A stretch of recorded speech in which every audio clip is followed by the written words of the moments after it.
Ah, Good morning po. Natandaan niyo ba ito si Kwan?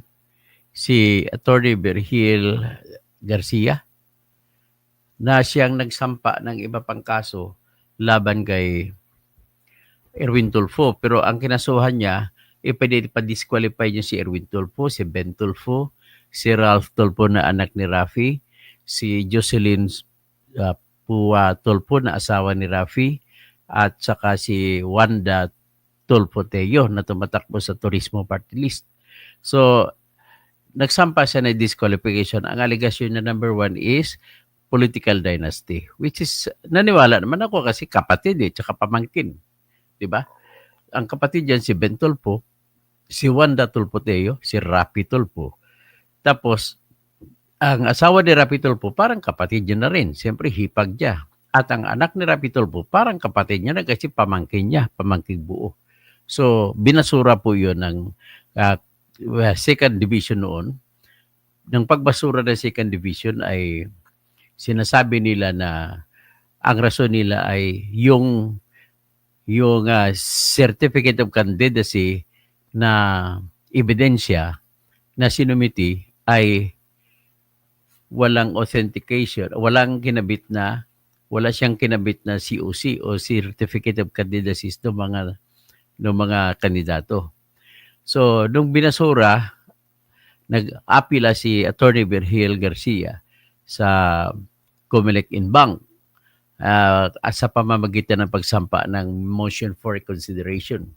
At ng pagsampa niya ng motion for reconsideration, ito naman kahapon ay binasura ng Inbank. Ang pagbasura ng Inbank ay sa katwiran na sabi ng Inbank ay yun nga rin ulit pinanindigan na walang sinumiti na certificate of candidacy na certified true copy.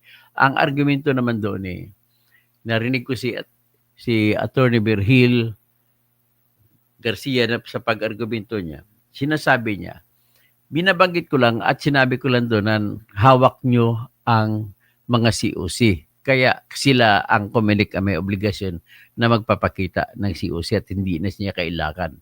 Kasi tama ka naman, judicial notice yan. Dapat. Pero kaya sinasabi ko na mali ang Comelec sa pagbasura sa kaso ni Virgil. Kasi unang-una, hindi mo pwede sabihin Comelec na walang dokumento sinumiti si Attorney Virgil Garcia kasi hawak nun niya ang Comelec. Binanggit niya lang yan sa kanyang pleading kung nasa kamay ninyo. Dapat hindi niyo siya hinanapan kasi kayo naman ang may hawak ng ebidensya. Ano bang klase itong Comelec na to? Kaya dapat yan sunugin yung rules of procedure ninyo sa Republic Act, sa resolution number 11046.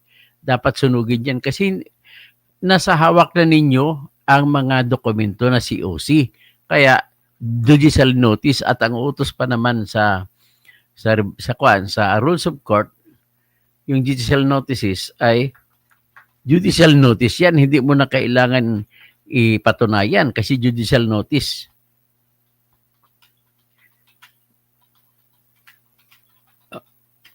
So ito, titingnan ko kung anong sa Philippine Rules of Evidence, batas ng ebidensya sa Pilipinas, ay sinusugo na ang lahat ng mga bagay na judicial notice ay hindi na kailangan pang patunayan. Kasi judicial notice na nga sa Rule 129. So, ang kasapi sa judicial notice ay number one, territorial extent ng mga bansa, political history, forms of government, symbols of nationality, the law of nations, official act. So, official act ng Comelec, yung COC. So, hindi na siya dapat ni-require si Attorney Virgil na magsabit pa ng certified copy ng COC. Sa aking bahagi naman, para wala na maraming argumento, nagsumiti ako ng certified copy. At maliban dyan, nagsumiti rin ako na downloaded copy mula sa website. So, nevertheless, ang aking petition ay binasura ng second division din.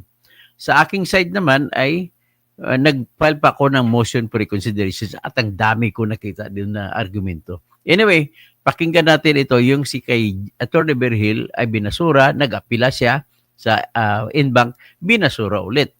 At ang katwiran ay wala ngang, unang-una, wala daw si ebidensya para patunayan na Amerikano. Saka patunayan na siyempre patunayan siguro na magkakapatid o ano, basta kulang na daw sa dokumento yung inasabi, hindi ko naman alam kung totoo o hindi.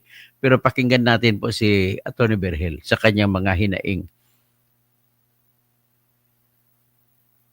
Ito. Para ito I dedicate this to Rapi Tulfo, Erwin Tulfo, Ben Tulfo, at saka lahat na ng Tulfo. Ito po. Garcia. I want to talk to you about Erwin Tulfo. Erwin Tulfo acquired U.S. citizenship by assuming a fictitious identity. Erlich Sylvester Tulfo. He served in the U.S. Army. Nabuko yan. Binawian siya ng U.S. passport. He escaped to the Philippines to avoid getting prosecuted in the U.S. Nung nandito na siya sa Pilipinas, hindi siya naka-assume as DSWD Secretary because of citizenship issue. Surprisingly, naging congressman, nag-represent, pinayagan. Kahit na hindi na siya natural-born Filipino. He ran for the Senate. Pinailan ko ng disqualification, hindi nyo ginalaw. Tinulugan ninyo. I requested you, I moved to prevent his proclamation, you proclaimed him. But that never mind. That proclamation will not work for him because the issue that I raised in my petition is that did he or did they, all the Tulfos, did they qualify as candidates? Now you have to resolve that. Whether or not they qualified as candidates. Kahit na pinroclaim nyo pa, if they did not qualify as candidate, that's null and void. Mr. Garcia, how much? How much do you value the Constitution? Violation po yan. You allow a person, a fugitive in the US to sit in our Senate. Are you proud? You proud of yourself? Alam mo ba kung bakit natural-born citizens lamang ang pwedeng maging senador at congressman? Presidente na rin, tsaka vice-presidente. Pero pinag-usapan natin ngayon, senador, alam mo kung bakit natural-born citizens lamang ang pwede? Para hindi tayo maghalal ng Pilipinong gumawa ng kabalbalan sa ibang bansa at pagkatapos magbalik dito, tatawagin pa nating honorable. Naunawaan mo ba yan? Sabihin na natin, sige, yung sinabi kong he is a fugitive from justice sa Amerika, hindi, sige, hindi. Kahit na nag-submit siya ng falsified documents para makakuha siya ng US citizenship and therefore he violated US penal laws. Wala na yon. But the fact that he submitted falsified documents, that is dishonorable. Tapos, ngayon, senador natin, tatawagin natin honorable. Naunawaan mo ba yan, Mr. Chairman? We can do that, pero you rule on my petition. Pag-usapan natin, let the Supreme Court decide. Let the Supreme Court say, yes, he can be addressed as honorable. Yes, he can sit as senator of this country. Hindi pwede yan, Mr. Chairman. Hindi rin pwede yung sinasabi mong mawawalan ka ng jurisdiction at mapupunta na sa electoral tribunal kasi hindi kasya sa mga araw na natitira. Are you serious? Umpisa pa lang sinasabi mo na mawawalan ka ng panahon eh. Paano kang hindi mawawalan ng panahon? Hindi mo naman pinapansin yung aking petition. Just rule on it. Whatever. So that I can elevate it. I don't need to go to the electoral tribunal. Do you understand the issues? The issues are for us. Filipinos, rule on my petition, Mr. Chairman. That's all I ask of you. Be fair to the Filipinos. Galangin mo naman ang ating saligang batas. You swore to defend that. And I'm asking you, please do so. Yan So, ibig sabihin, ito yung nilabas ni Atty. Berhil nung hindi pa na-desisyonan yung kanyang motion for reconsideration. Ngayon, na-desisyonan niya. So, Atty. Berhil, kung nakikinig ka sa akin ngayon, is you better go directly to the Senate Electoral Tribunal. Kasi po, patay na rin po ang jurisdiction ng COMELEC pagdating sa mga congressman at mga senador. At ang dahilan po ay nasa konstitusyon natin na ang sole authority, sole, ibig sabihin nag-iisa na otoridad na sa pagpatungkol sa election, returns, and qualifications ng mga kandidato ay sulong kapangyarihan ng Senate Electoral Tribunal. So, ibig sabihin, walang pakialam ang Senate Electoral Tribunal kung nabinbin ba o naproklama na null and void, wala silang pakialam, kundi doon din dalhin. Kaya nga, you have to spend some more monies to file a case before the Senate Electoral Tribunal. On my end, ako naman ay nakapag-file ako nung May 27 ng aking motion for reconsideration. And I expect also the same fate as Atty. Berhil Garcia's petitions. So ngayon, kung ganon din mangyari, mapipirsa ako ngayon na iakyat ko sa Senate Electoral Tribunal yung kasong ito. At doon ko, at rest assured, tulungan niyo po ako, padalhan niyo po ako ng kahit magkano lang sa GCash ko para itulong niyo sa akin sa pagbabayad ko ng mga gastusin ko sa Senate Electoral Tribunal. Pero at least may chance ako na hinihingi ko sa COMELEC sa aking motion for reconsideration na i-cancelahin ang pag-proclaim kay Mr. Tulfo. Para kasi mahirap na kung makapasok siya, mahirap tanggalin.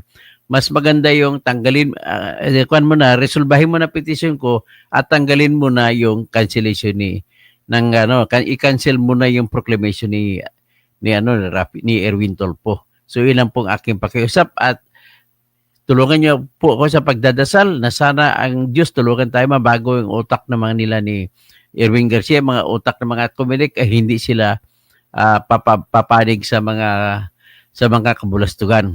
So, magandang gabi po, magandang umaga na pala si Bonjoji. Hello po, Dr. Kausing from Vancouver. Okay. Si Grace Nishi, attorney si Grace po, ay ibang kaso naman kay Grace po kasi. Anyway, Presperis, Mayap, Abak, tapos Fernie Pinto, magandang umaga po sa lahat. At paki-share, paki-tuloy-tuloy lang para sa mga replay, mga kasama natin nagre-replay. Mas gusto ko pa marami mga manonood nito sa replay. Magandang umaga po sa lahat. At please, paki-share, paki-subscribe sa mga kasama. At mag-join kayo sa membership sa aking para matulungan nyo ako kasi ito lamang ang tanging source of income na pwede ko makatayo, lahat ng advokasya ay dito ko kukunin.